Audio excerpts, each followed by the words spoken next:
अच्छा, अब जैसे रीडिंग में टैक्टिक्स क्या होती हैं कि जैसे फॉर इंस्टेंस आप देखो, या मैंने पूछा हुआ था directive on discharge plan outlines the approach to be concern on the length of stay, ठीक है, need for the patient choice in the duration of stay या use of systems to estimate the course of admission, ठीक है। अब basically ये वाला option है और जो ये वाला ऑप्शन है ये ऑलमोस्ट सेम है, ठीक है। लेंथ ऑफ स्टे या कोर्स ऑफ एडमिशन एक ही चीज़ होती है। अब इसमें से हमें चूज़ करना होता है कि मेन फोकस आपके पैराग्राफ का क्या है। अब आप देखो कि यहाँ पे एक सेंटेंस दिया हुआ है जिसमें आपके पास ये दोनों वर्ड्स यूज़ हुए हैं, ठीक है, अप्रोच भी सिस्टम भी। यहाँ पे आप देखोगे कि it is essential that the word और यूनिट अंडरस्टैंड्स एंड यूजेस, कि ज़रूरी है कि जो वर्ड है और जो यूनिट है वो ये समझे और इस्तेमाल करे हमारे अडॉप्टेड सिस्टम को to give a sustainable and valid approach, ठीक है।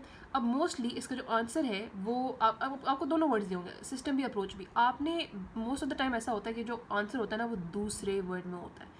इसकी टैक्टिक्स ऐसे होते हैं कि एक सेंटेंस दे जिसमें पहले वर्ड में पहले जो है वो एक वर्ड का यूज़ हो, ठीक है, उस वर्ड का यूज़ हो जो प्रोबेबली आंसर नहीं है, और उसके बाद जो वर्ड आता है, क्योंकि हमने बताया हमने सिस्टम यूज़ करने हैं अप्रोच के लिए, ठीक है, एक वैलिड और सस्टेनेबल अप्रोच के लिए, तो आंसर हमारा सिस्टम नहीं होगा, आंसर हमारा अप्रोच होगा, तो अप्रोच इज़ द आंसर।